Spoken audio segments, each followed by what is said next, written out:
হসপিটালে যে দেখেন ক্যান্সারে আক্রান্ত রোগীদের কি অবস্থা দেখেন। ক্যান্সার যার নেই কোনো অ্যান্সার, বাঁচবে না সে। ওরে যে জিজ্ঞেস করেন, ভাই আমি তো বাড়ি চাই, গাড়ি চাই, আমার অনেক অভিযোগ, আমি এটা চাই ওটা চাই, তুমি কি চাও?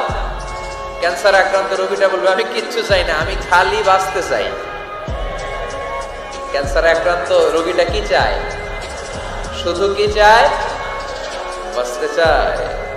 আর আমাদের অনেক কিছু লাগবে, এজন্য বেঁচে যে আছি এই জন্যই আলহামদুলিল্লাহ।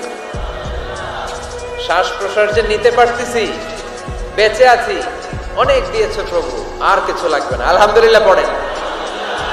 চাওয়ার কোনো শেষ নাই, আছে। লাউ আন্না লিকুল্লি ইবনি আদম ওয়াদিয়ান মিন যাহাব আহাব্বা আন ইয়াকুনা লাহু ওয়াদিয়ান ওয়া লা ইয়ামলা ফাহু ইল্লা তুরাব। প্রত্যেক বনি আদমকে আল্লাহ তাআলা একটা করে স্বর্ণের পাহাড়ের মালিকও যদি বানিয়ে দেয়। কিসের পাহাড়? সবাই বলেন। দেখছেন শরীয়তপুরে? শরীয়তপুরে নাই স্বর্ণের পাহাড়? কোন দেশে আছে? সৌদি আরব। স্বর্ণের পাহাড় নাই, স্বর্ণের খনি আছে।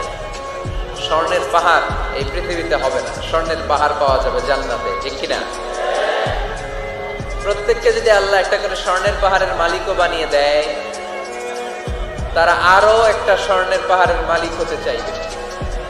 আচ্ছা বুঝে শুনে উত্তর দেন তো, আল্লাহ যদি আমাকে একটা স্বর্ণের পাহাড়ের মালিক বানিয়ে দেয়, আমার 14 পুরুষ এই পাহাড়, স্বর্ণের পাহাড় কেটে কেটে ভেঙে ভেঙে বিক্রি করে খেয়েও এই পাহাড়ের অর্ধেকও কি শেষ করতে পারবো? তাহলে আরেকটা লাগবে কেন? স্বভাব, ঠিক কিনা? স্বভাব কে? তো একটা স্বর্ণের পাহাড়ের মালিক যদি আমি হই, আমার 14 পুরুষ খেয়েও শেষ করতে পারবে, তারপরেও আমি আরেকটা কেন চাই?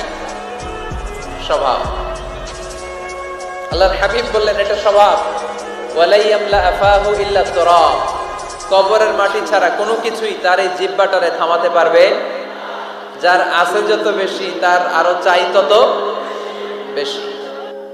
মানুষের আছে যত বেশি, তার চাই তত বেশি। শেখ সাদি রাহিমাহুল্লাহ, ইরানের বিখ্যাত কবি, বালাগাল উলা বিকামালিহি কাশাফাত দুজা বিজামালিহি, এই কবিতা লিখে বিখ্যাত হয়েছিলেন। তো ওনার একটা সময় আর্থিক দৈন্যতা যাচ্ছিল, টাকা পয়সা ছিল না, ফলে পায়ে দেওয়ার মতো জুতা ছিল না। কি ছিল না?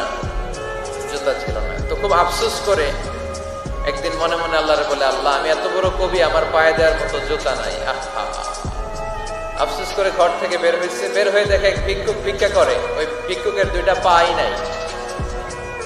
ভিক্ষুকের 2টা, আর কবি সাহেবের কি নাই? জুতা নাই। কবি সাহেব যখন এই দৃশ্য দেখছে, হায় রে, আমার তো পা আছে, এর তো পাই নাই, সেজদায় পড়ে গেল। আর আল্লাহরে বলে, আল্লাহ শুকর, আলহামদুলিল্লাহ, বেশ ভালো আছি, আর কিছু লাগবে না। এজন্য শান্তি হচ্ছে শুকর আলহামদুলিল্লাহর ভিতরে। শান্তি কিসের ভিতরে? শুকর আলহামদুলিল্লাহর ভিতরে। এজন্য আওয়াজ করে পড়েন আলহামদুলিল্লাহ।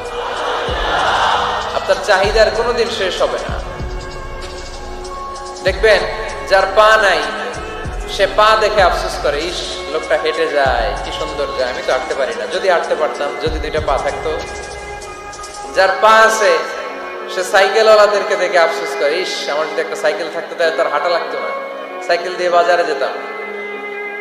যার সাইকেল আছে, সে আবার হুন্ডাওয়ালাদেরকে দেখে আফসোস করে, ইস একটা হুন্ডা যদি থাকতো তাহলে তো ভোঁ ভোঁ করা যাইতো না। হুন্ডাওয়ালার আফসোস আছে প্রাইভেট কারওয়ালাদের দেখে, তারা আফসোস করে, ইস আমার যদি একটা কার থাকতো তাহলে তো কার চালাইতে পারতাম। যাদের প্রাইভেট কার, এদেরও আফসোস আছে, ইস আমার যদি একটা